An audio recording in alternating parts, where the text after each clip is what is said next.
Digestive system, पाचन तंत्र। पाचन तंत्र से तात्पर्य भोजन को मुंह द्वारा शरीर में आने के पश्चात उसे पाचक नली में ग्रहण करना, भोजन में आए हुए पदार्थों को आंतों की दीवारों से अवशोषित होने योग्य बनाना, अर्थात भोजन का पाचन करना। पचित भोज्य पदार्थ का पाचक नली की दीवारों से अवशोषित करके रक्त से मिलाना तथा अवशोषित भोज्य पदार्थों को मल के रूप में गुदा द्वारा आंतों से बाहर निकालना है। पाचक अंग। पाचक अंग में मुख्य रूप से पाचक नली होती है, जिसे आहार नाल, एलिमेंट्री कैनाल भी कहते हैं। इसकी लंबाई लगभग 8 से 10 मीटर होती है। एलिमेंट्री कैनाल, आहार नाल, मुंह से शुरू होकर थोरैक्स, लंबर, पेल्विक से होते हुए गुदा, रेक्टम में समाप्त होती है। आहार नाल, एलिमेंट्री कैनाल मुंह से शुरू होकर गुदा में समाप्त होता है। इसके निम्नलिखित भाग होते हैं: मुख, माउथ, फेरिंक्स, ग्रसनी, ऑइसोफेगस, ग्रसनली, फूड पाइप, अमाशय, stomach, small intestine, big intestine, rectum, anal canal, गुदीय नली। आइए सबसे पहले पढ़ते हैं एलिमेंट्री कैनाल के बारे में। एलिमेंट्री कैनाल के अतिरिक्त भोजन के पाचन से संबंधित कुछ सहायक अंग भी होते हैं जो भोजन को पचाने में सहायक रहते हैं। यह अंग निम्नलिखित हैं। सबसे पहले पढ़िए 3 जोड़ी लार ग्रंथियों के बारे में। 3 पेयर्स ऑफ सलाइवरी ग्लैंड्स। यहाँ आप चित्र को देख लीजिए। चित्र को देखने से स्पष्ट तरीके से इस ग्लैंड का पोजीशन पता चल जाएगा। Parotid gland, sublingual gland, submandibular gland. लार ग्रंथि से टाइलिन एंजाइम का स्राव होता है, जिसका पीएच लगभग 5.6 से 6.9 होता है। प्रतिदिन इसका स्राव 500 ml लीटर होता है, जिसका नाम क्रमशः कर्णमूल या पैराटाइड, यह ऊपरी दाढ़ी के पास एवं कान के आगे स्थित रहती है। यह सबसे बड़ी लार ग्रंथि होती है। दूसरा, सबमैंडिबुलर ग्रंथि निचले दाढ़ी की अस्थि मैंडिबल के नीचे एवं मुख के फर्श पर स्थित रहती है। इसका आकार दोनों लार ग्रंथियों के मध्य होता है। तीसरा, सबलिंगुअल ग्लैंड। सबलिंगुअल ग्लैंड जीभ के नीचे दाएं और बाएं तरफ स्थित रहती है। यह सबसे छोटी लार ग्रंथि होती है। एक स्वस्थ व्यक्ति में प्रतिदिन लार का स्राव 750 से 1.5 लीटर के आसपास लार का स्राव होता है। सलाइवा का पीएच लगभग 7 से 7.5 होता है। पेनक्रियाज, जिसमें से अंगनाशय रस, पेनक्रियाटिक जूस का स्राव होता है। इस अंगनाशय रसों के नाम निम्नलिखित हैं। अमाइलेज कार्बोहाइड्रेट को पचाता है। लाइपेज वसा को पचाता है। ट्रिप्सिन प्रोटीन को पचाता है। ट्रिप्सिन का उत्पादन अंगनाशय में मौजूद ट्रिपासोनोजिन से होता है। अंगनाशय रस पेनक्रियाटिक जूस पीएच लगभग 7.5 से 8 होता है। प्रतिदिन इसका स्राव 500 ml लीटर होता है प्रतिदिन। अब देखिए यकृत की बात होता है। लीवर, जिसे शरीर का रासायनिक कारखाना भी कहा जाता है, शरीर का रासायनिक कारखाना लीवर को कहा जाता है, जिसमें कई एंजाइमों का उत्पाद होता है। यकृत से बाइल या पित्त का उत्पादन भी होता है, जो स्रावित होकर गॉल ब्लैडर, पित्ताशय में जाता है। यहाँ फैट को पचाने में सहायक होता है। बाइल या पित्त का पीएच लगभग 7.8 होता है तथा प्रतिदिन इसका स्राव 500 से 1000 ml लीटर होता है। बाइल में 97% जल, 0.7% बाइल साल्ट, 0.2% बिलरुबिन, 0.11%, 0.51% वसा और कुछ भाग अकार्बनिक साल्ट होता है। गॉल ब्लैडर, पित्ताशय, यकृत से उत्पादित पित्त या बाइल का स्राव हेपेटिक डक्ट या नली के माध्यम से गोल ब्लैडर से पहुंचता है। गोल ब्लैडर की लंबाई 8 से 10 सेंटीमीटर होती है। गोल ब्लैडर पित्त की थैली से आए हुए नली, जिसको कि बाइल डक्ट या नली कहा जाता है, ड्यूडेनम में प्रवेश करती है, जहां बाइल नामक रसायन वसा को पचाने में मदद करता है। मतलब कि इमल्सिफाइड फैट को करने का काम कौन करता है? यही बाइल रस करता है। एवं लाइपेज को क्रियाशील बनाता है और भोजन की चिकनाई सामान्य बनाए रखता है। छोटी आंत में पित्त विटामिन के अवशोषण में कार्य करता है। जहाँ से बाइल डक्ट ड्यूडेनम में प्रवेश करता है, वहीं पर पेनक्रियाज या अंगनाशय की नली पेनक्रियाटिक डक्ट भी प्रवेश करती है, जिसमें से अंगनाशय रस या पेनक्रियाटिक जूस स्रावित होता है, जिसमें से 3 एंजाइम भोजन में मिलते हैं: अमाइलेज, लाइपेज, ट्रिप्सिन। इन्हें प्रोटियोलाइटिक भी कहते हैं। गॉल ब्लैडर के बाइल में संग्रह करने की क्षमता 30 से 70 मिलीलीटर होती है। यहाँ एक बार चित्र को देख लीजिए। चित्र को देखने से बहुत सारा उस अंग का स्थान आपको स्पष्ट रूप से दिख जाएगा, जैसे कि सबलिंगुअल, सबमैंडिबुलर और पैराटाइड ग्लैंड एक साथ यहाँ पर रहता है। इस तरफ आप देख सकते हैं pharynx, oesophagus, liver, stomach, hepatic duct, pancreas, gall bladder, spleen of colon, transverse colon. यहीं पर एक साथ में ड्यूडेनम, जेजुनम और इलियम रहता है। नीचे सबसे नीचे रेक्टम हो गया। तो एक बार इस चित्र को देखकर सभी जगहों को समझ लें। भोजन के पाचन की प्रक्रिया को निम्नवत समझाया गया है। सर्वप्रथम भोजन मुंह में आने के पश्चात दांतों द्वारा चबाया जाता है। दांतों का विवरण: दांतों की संख्या एक वयस्क व्यक्ति में 32 होती है। मानव शरीर में सबसे कठोर भाग दांत होते हैं। ऊपर के जबड़े में 16 और नीचे के जबड़े में 16। 16 दांतों की निम्न प्रकार से वर्गीकृत किया गया है: incisor, canine, premolar, molar. Incisor काटने वाले दांत 4 होते हैं। कैनाइन फाड़ने वाले 2 होते हैं। प्रीमोलर दांत दाढ़ी से पूर्व चबाने वाला दांत जो होता है पहले उस जगह पर, वो 4 होता है। और मोलर पूर्ण रूप से चबाने वाले दांत, जिन्हें दाढ़ भी कहा जाता है, वो 6 होता है। तो इसको ऐसे याद रखिए: कृतनक, भेदक, अग्रचर्वनक, चर्वनक, इंसीजर, कैनाइन, प्रीमोलर, मोलर। यहाँ इस पिक्चर को भी एक बार ध्यान से देख लीजिए। आइए अब पढ़ते हैं।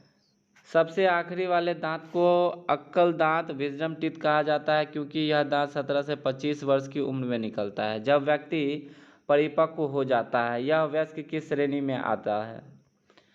भाषाविदों का मानना है कि इन दांतों की अक्कल दांत इसलिए कहा गया है क्योंकि यह काफ़ी देर से निकलते हैं, जब व्यक्ति परिपक्व होकर प्रौढ़ की स्थिति में आता है और उसकी बुद्धि का स्तर बढ़ जाता है।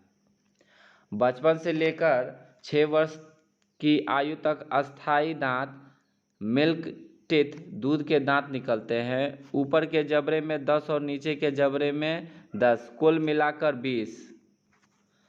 यह दूध के दांत 6 महीने से निकलने शुरू होकर 2 वर्ष तक पूरे निकल जाते हैं। सबसे पहले निचले जबड़े के केंद्रीय कृंतक 2 सेंट्रल मतलब इंसीजर निकलते हैं, फिर 2 इंसीजर पार्श्विक कृंतक निकलते हैं। 12 से 15 माह के बीच 2 प्रथम चर्वनक, 2 मोलर, 18 महीने में 2 भेदक कैनाइन और सबसे अंत में 20 से 24 माह के बीच मोलर 2 मोलर दांत निकलते हैं। सामान्यतः पहले निचले जबड़े के दांत निकलते हैं। 6 वर्ष की आयु के बाद अस्थायी दांतों के स्थान पर अस्थायी दांत निकलने लगते हैं। सबसे पहले प्रथम चर्वणक 2 मोलर 7 से 8 वर्ष की आयु में, 4 इंसीजर 10 वर्ष की आयु में, 2 प्रीमोलर 11 वर्ष की आयु में, भेदक मतलब कैनाइन 12 वर्ष की आयु में, द्वितीय अग्रचर्वणक प्रीमोलर और 2 मोलर निकलते हैं। सबसे अंत में 17 से 25 वर्ष की उम्र में तीसरे मोलर निकलते हैं। इन्हें विजडम टीथ भी कहा जाता है। Wisdom teeth. दांत के 3 भाग होते हैं: शिखर, ग्रीवा, मूल। क्रॉन, नेक, रूट। यहाँ पर इस चित्र में अच्छे से क्रॉन, नेक और रूट को देखा जा सकता है। सबसे पहले क्रॉन के बारे में पढ़िए। शिखर के 3 भाग होते हैं: बाहरी आउटर पार्ट, बीच वाला मिडिल पार्ट तथा अंदर वाला इनर पार्ट। बाहरी भाग मसूड़े के ऊपर का सफ़ेद भाग होता है जिसे इनामेल कहते हैं। यह शरीर का सबसे कठोर भाग होता है। इनामेल कठोर खनिज लवण कैल्शियम फास्फेट का बना होता है। बीच वाला भाग डेंटिन होता है जो इनामेल के नीचे होता है। यह जीव कोशिकाओं का बना होता है जिसमें से कठोर खनिज स्रावित होते हैं। अंदर का भाग पल्प डेंटल कैविटी कहलाता है। यह मुलायम होता है। इसमें से रक्तवाहिनियां व तंत्रिकाएं जाती हैं। ग्रीवा नेक, यह शिखर, क्राउन और मूल रूट के बीच का भाग होता है। मूल रूट के 3 भाग होते हैं: आउटर, मिडिल और इनर। बाहरी भाग सीमेंटम कहलाता है। सीमेंटम की बाहरी परत संयोजी ऊतक की बनी होती है जो दांतों की जड़ों को मसूड़े और जबड़े से कसकर रखती है। आउटर सीमेंटम जो मूल रूट को मसूड़ों और जबड़ों से बांधकर रखता है। बीच का मिडिल पार्ट डेंटिन होता है जो जीव कोशिकाओं का बना होता है। और अंदर का भाग रूट कैनाल कहलाता है। यह मुलायम होता है।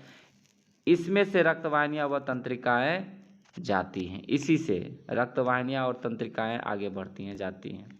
जब भोजन मुख से ग्रहण कर दांतों द्वारा चबाया जाता है तो उस दौरान 3 जोड़ी लार ग्रंथि पेयर सलाइवरी ग्लैंड से लार भोजन में मिलकर भोजन को मुलायम व नम बनाता है जिससे कि भोजन पर एंजाइम की क्रिया हो सके। क्योंकि लार क्षारीय अल्कलाइन तरल होता है, इसमें लगभग 98.5% जल होता है।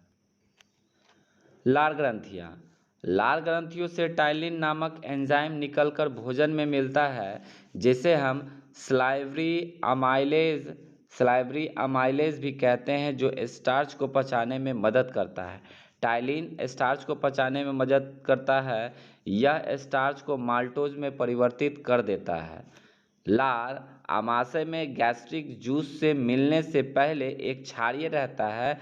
लार के भोजन में मिलने के पश्चात ही भोजन के स्वाद का पता चलता है क्योंकि जीभ पर स्थित स्वाद कलियां टेस्ट बड्स भोजन के लार में मिलने के पश्चात ही उद्दीपित होती हैं। भोजन को चबा लेने के बाद इसे निगला जाता है। भोजन को जीभ और मुंह में स्थित ऐच्छिक मांसपेशी ग्रसनी फेरिंक्स में भेजती हैं। फेरिंक्स की लंबाई 12.5 सेंटीमीटर होती है। ग्रसनी फेरिंक्स में अनैच्छिक एवं प्रतिवर्त क्रिया होती है जिसके कारण भोजन एसोफेगस ग्रसनली में जाता है। फेरिंक्स सबसे पहले ऊपर हो गया, उसके बाद ही लैरिंक्स आता होगा। अच्छा, एक और बात याद रखिए, फेरिंक्स ग्रसनी और ग्रसनली को एसोफेगस कहते हैं। ग्रसनली एसोफेगस का विवरण। ग्रसनली का वैज्ञानिक नाम एसोफेगस या ग्लैड पाइप होता है। यह 18 से 25 सेंटीमीटर लंबी तथा 2 सेंटीमीटर चौड़ी होती है। ग्रसनली में भी अनैच्छिक एवं प्रतिवर्त क्रिया होती है जिसके कारण भोजन का ग्रास, जल एवं लार कर्मानुकुचन गतियों द्वारा आमाशय स्टमक में पहुंचता है। कर्मानुकुचन गति पेरिस्टेलेटिक मूवमेंट से तात्पर्य आमाशय की मांसपेशियों द्वारा स्वतः ही संकुचन व प्रकुंचन का होना, जिसके कारण भोजन टूटकर आगे की तरफ बढ़ता है। एसोफेगस के अंदर अनैच्छिक पेशी का स्तर संयोजी ऊतक का होता है। यह पेशी स्तर अनैच्छिक पेशी का होता है, जिसमें अपश्लेष्मिक परत, सब म्यूकस लेयर और इसके भीतर श्लेष्मिक कला म्यूकस मेम्ब्रेन का अस्तर होता है। एसोफेगस का महत्वपूर्ण कार्य भोजन, तरलीय पदार्थ तथा लार को मुंह से लेकर आमाशय में पहुंचाना होता है। आमाशय डिब्बे के आकार का होता है, जहां से मुख्य रूप से पाचन प्रारंभ होता है। आमाशय भोजन तथा तरल पदार्थ को नियंत्रित रूप से आंत में पंप करता है, भेजता है। अब देखिए आमाशय क्या होता है। स्टमक का डिटेल पढ़िए। ग्रसनली ओएसोफेगस भोजन को आमाशय में पहुंचाती है।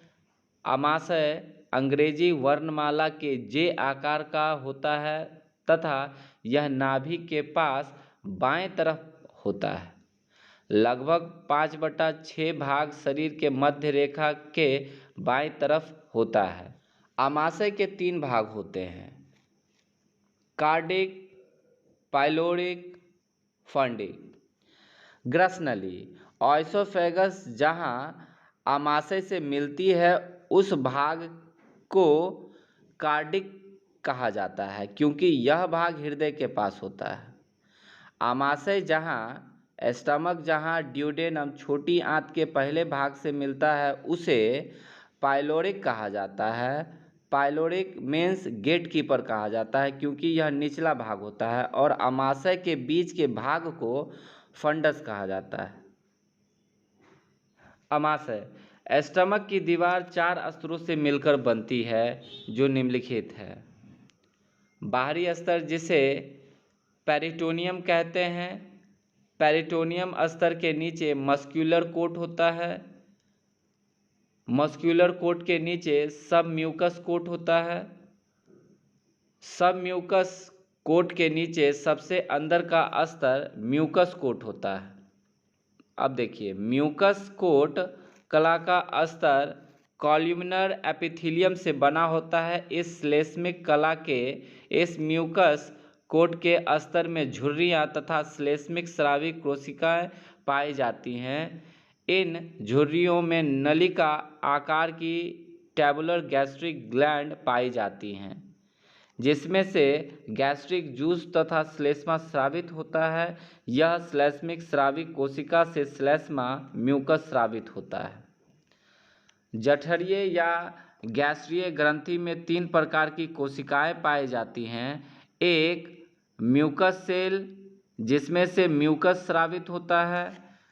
पेप्टिड सेल, पाचक पेप्टिड सेल, यह जठरीय या गैस्ट्रिक ग्रंथियां की मुख्य कोशिकाएं होती हैं। इसमें से पेप्सिनोजन नामक एंजाइम उत्पन्न होता है।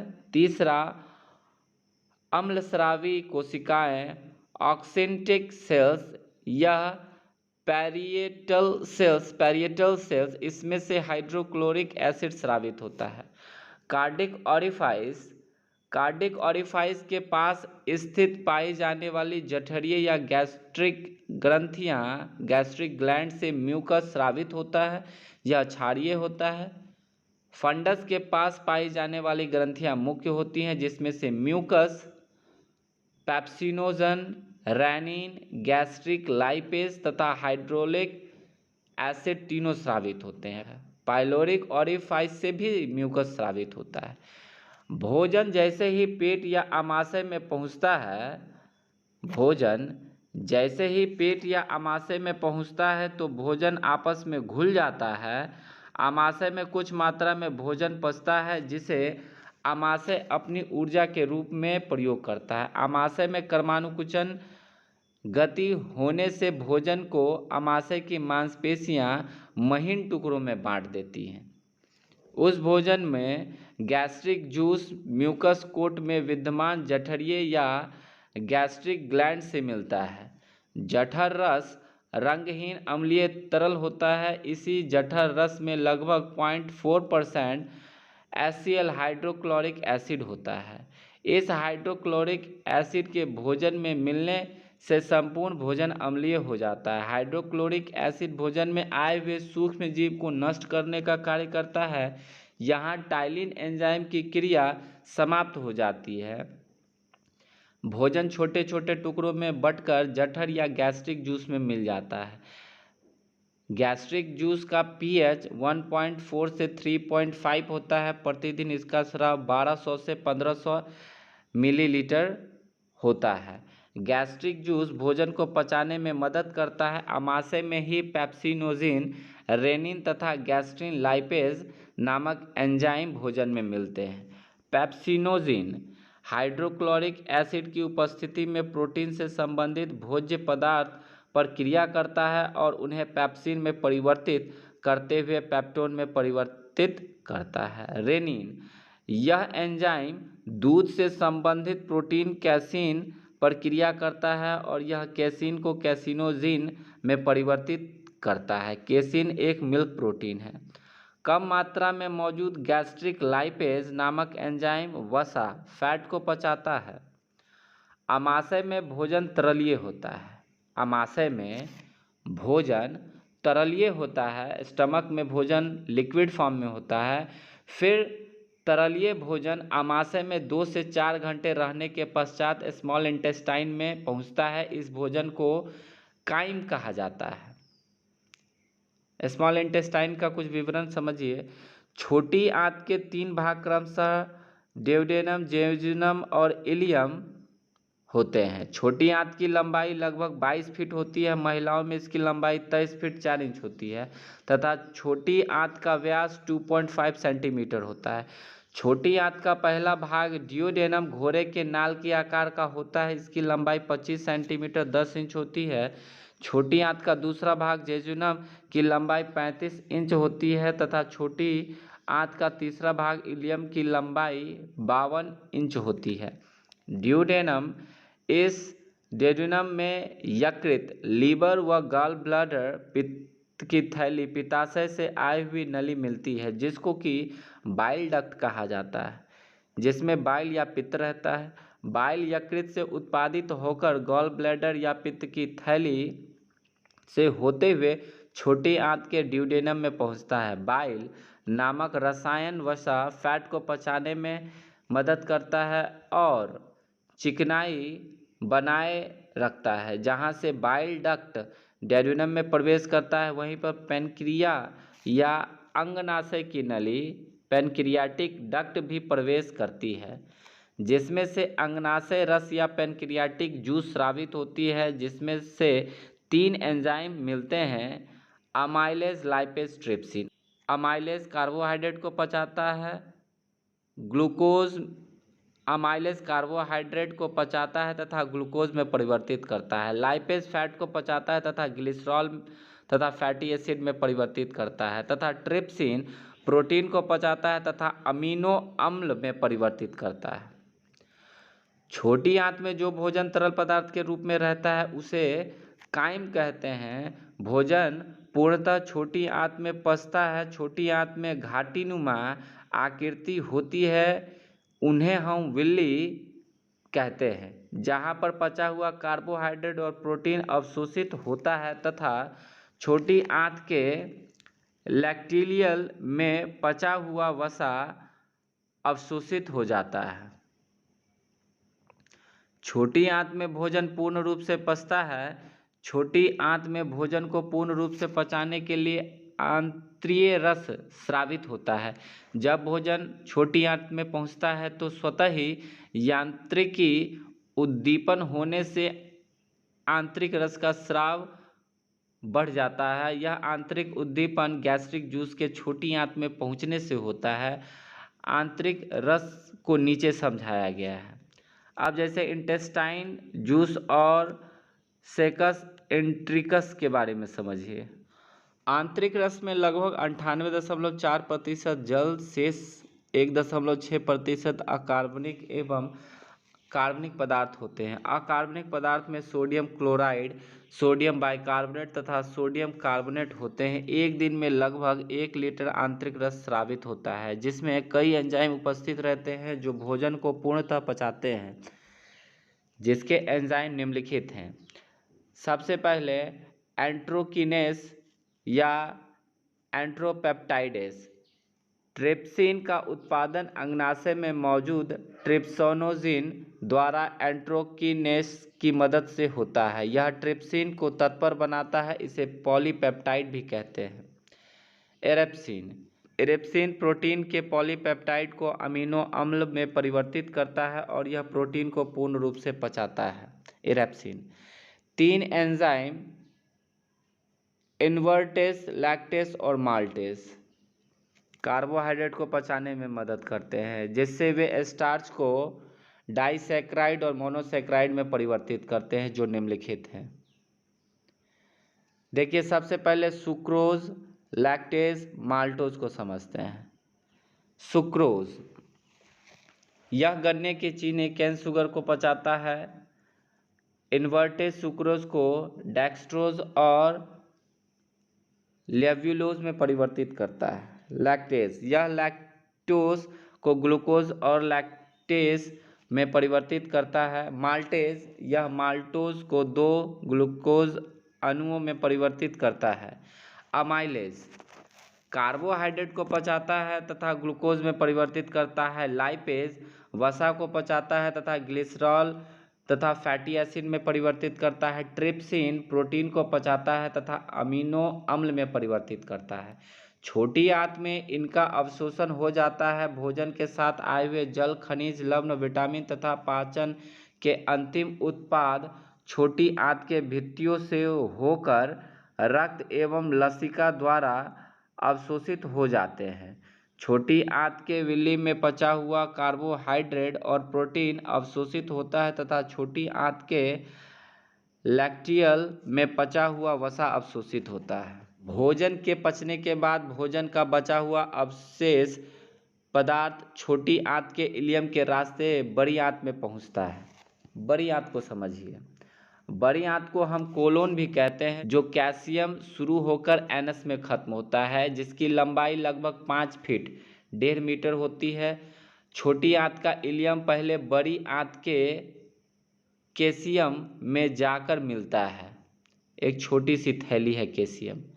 बड़ी आंत को 8 भागों में बांटा गया है। Caecum, vermiform appendix, ascending colon, transverse colon, descending colon, sigmoid colon, rectum, anus.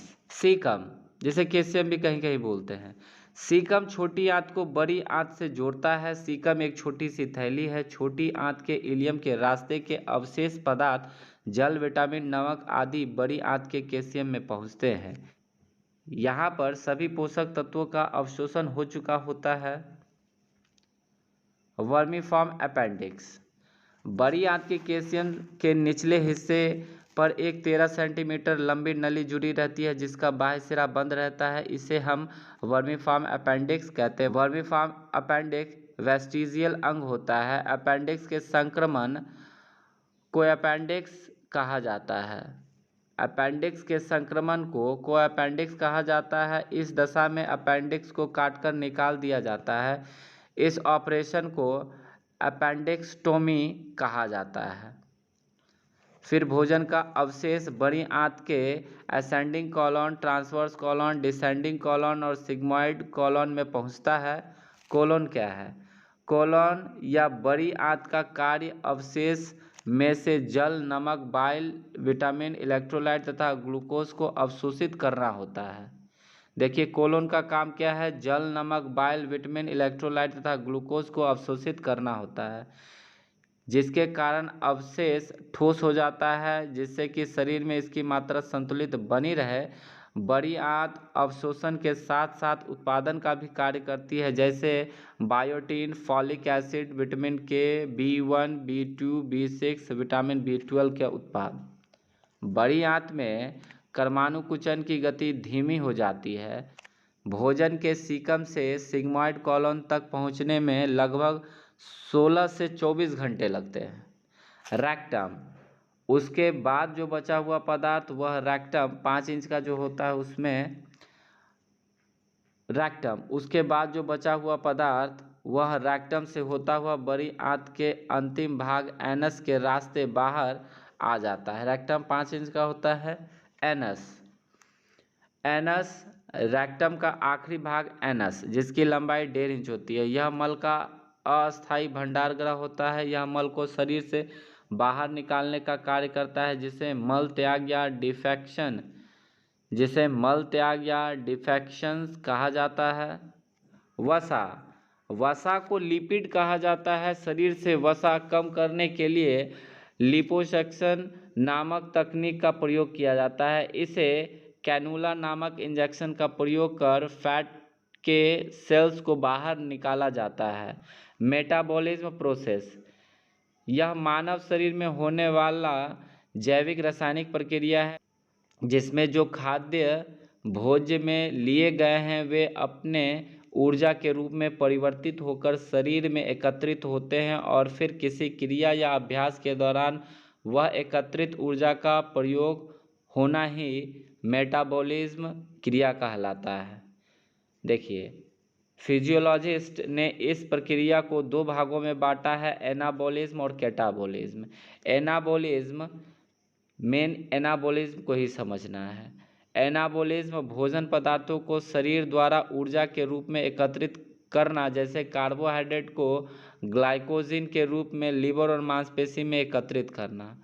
वसा, फैट को ग्लिसरीन और फैटी एसिड के रूप में एडिपोज टिश्यू के नीचे एकत्रित करना। प्रोटीन को एमिनो एसिड के रूप में शरीर में एकत्रित करना। कैटाबॉलिज्म, उपरोक्त ऊर्जा का किसी क्रिया या अभ्यास के दौरान ऊर्जा के रूप में प्रयोग करना ही कैटाबॉलिज्म कहलाता है।